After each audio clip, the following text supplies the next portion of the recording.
السلام علیکم ورحمۃ اللہ۔ بسم اللہ الرحمن الرحیم۔ آج کی ہماری قرآن کلاس نمبر 5 سورۃ البقرہ آیت نمبر 8۔ اعوذ باللہ من الشیطان الرجیم، بسم اللہ الرحمن الرحیم۔ وَمِنَ النَّاسِ مَن يَقُولُ آمَنَّا بِاللَّهِ وَبِالْيَوْمِ الْآخِرِ وَمَا هُمْ بِمُؤْمِنِينَ۔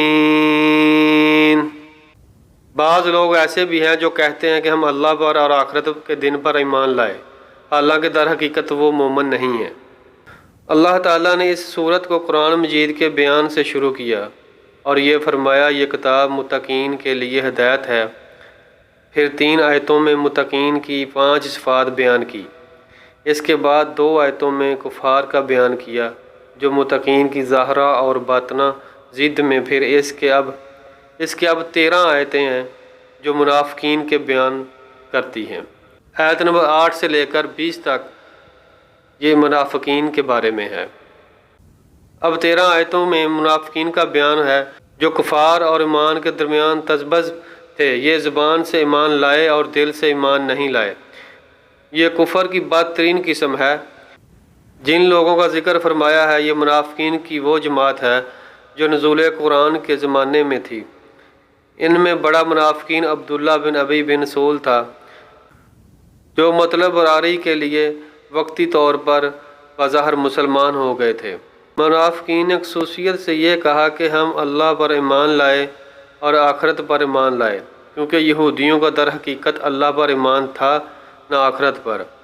اللہ پر ایمان اس لیے نہیں تھا کہ وہ کہتے تھے کہ عزیز اللہ کا بیٹا ہے، اس لیے وہ مشرک تھے۔ منافقت یہ تھی ہر فریق کا دوسرے فریق کو دھوکہ دینا۔ منافقوں کا مسلمانوں کو دھوکہ دینا یہ تھا کہ وہ مسلمانوں پر یہ ظاہر کرتے تھے کہ وہ مومن ہیں اور اپنے کفر کو مخفی رکھتے تھے تاکہ مسلمانوں کے خفیہ منصوبوں پر مطلع ہو کر اور پھر اس کی خبر مسلمانوں کے دشمنوں یہودیوں اور مشرکوں تک پہنچا دیں۔ اس آیت میں یہ فرمایا کہ منافقین اللہ اور مسلمانوں کو دھوکہ دیتے ہیں۔ سوال یہ ہے کہ اللہ تعالیٰ کو دھوکہ دینا کس طرح صحیح ہوگا، کیونکہ اللہ تعالیٰ سے کوئی چیز مخفی نہیں ہے۔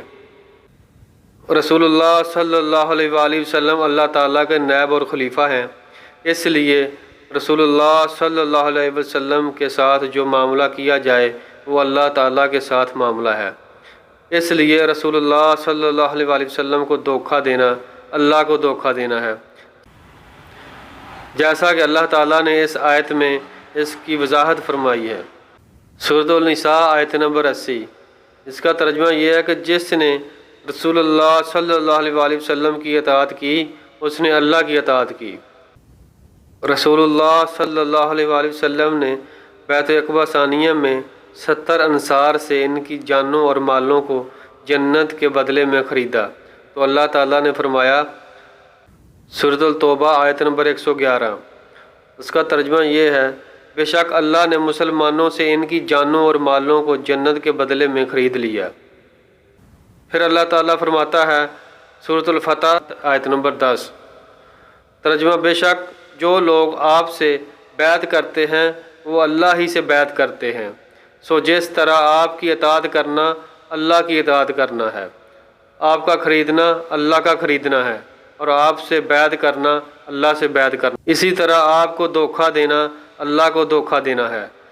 یخادعون اللہ والذین آمنوا وما يخدعون إلا أنفسهم وما يشعرون۔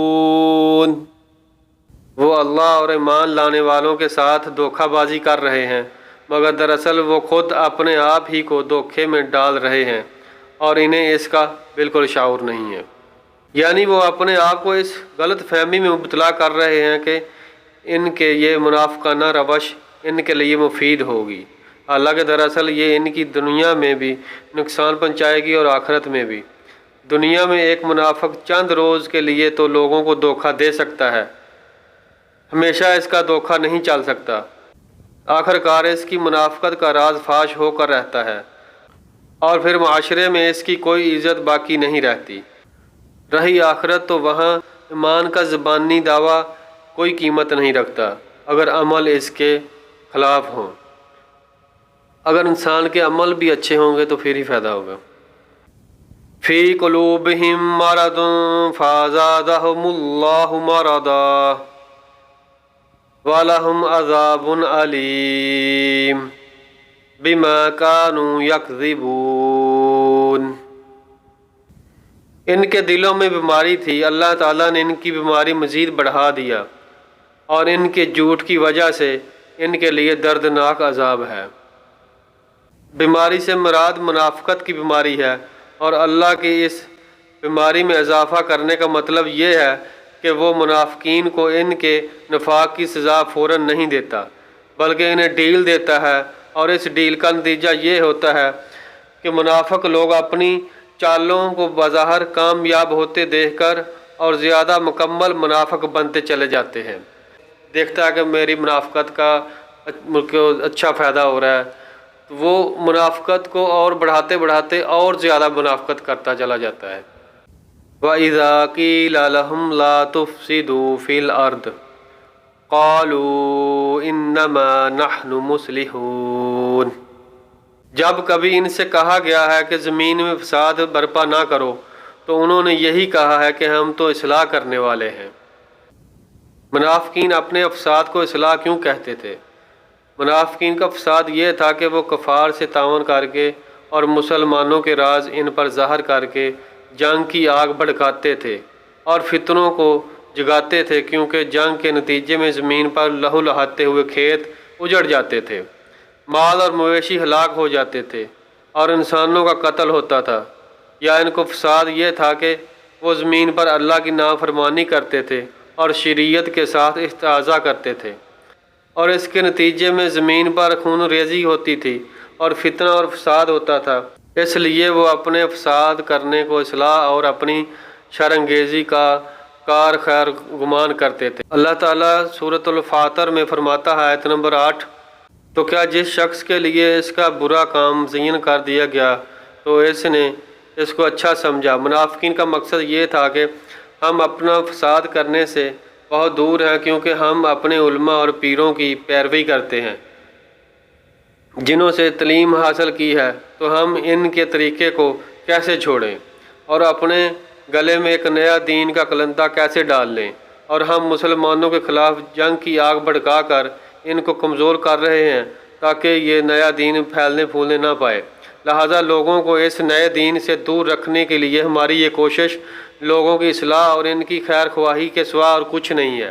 عہد رسالہ سے لے کر آج تک افساد کو اصلاح کا نام دینے کا تسلسل ہر زمانہ میں مفسدین کا یہی حال رہا ہے، جو لوگ دین میں نئی نئی بدعت پیدا کرتے ہیں اور نئے نئے مذہب ایجاد کرتے ہیں اور الحاد اور بے دینی کے طریقات چلاتے ہیں، وہ اپنی مختارہ بدعت، مذہب اور تحریکت کو نہایت خوش نما اور خوبصورت نام دیتے ہیں، جیسے محبت اہل بیت کے نام پر تعزیہ داری، ماتم اور سب صحابہ کرام رضی اللہ عنہ کی بدعت نکل آئی ہے، تو توحید کے نام پر انبیاء علیہ السلام اور اولیاء کرام کی شان اور عظمت کو کم کیا جاتا ہے، اور جب ان لوگوں کو محاسبہ کیا جائے تو کہتے ہیں کہ ہم تو اصلاح کر رہے ہیں، اہل بیت کی عظمت اجاگر کر رہے ہیں اور شرکوں کو مٹا رہے ہیں۔ اسی طرح لوگ رسول اللہ صلی اللہ علیہ وسلم سے عقیدت کی اظہار میں غلو کرتے ہیں،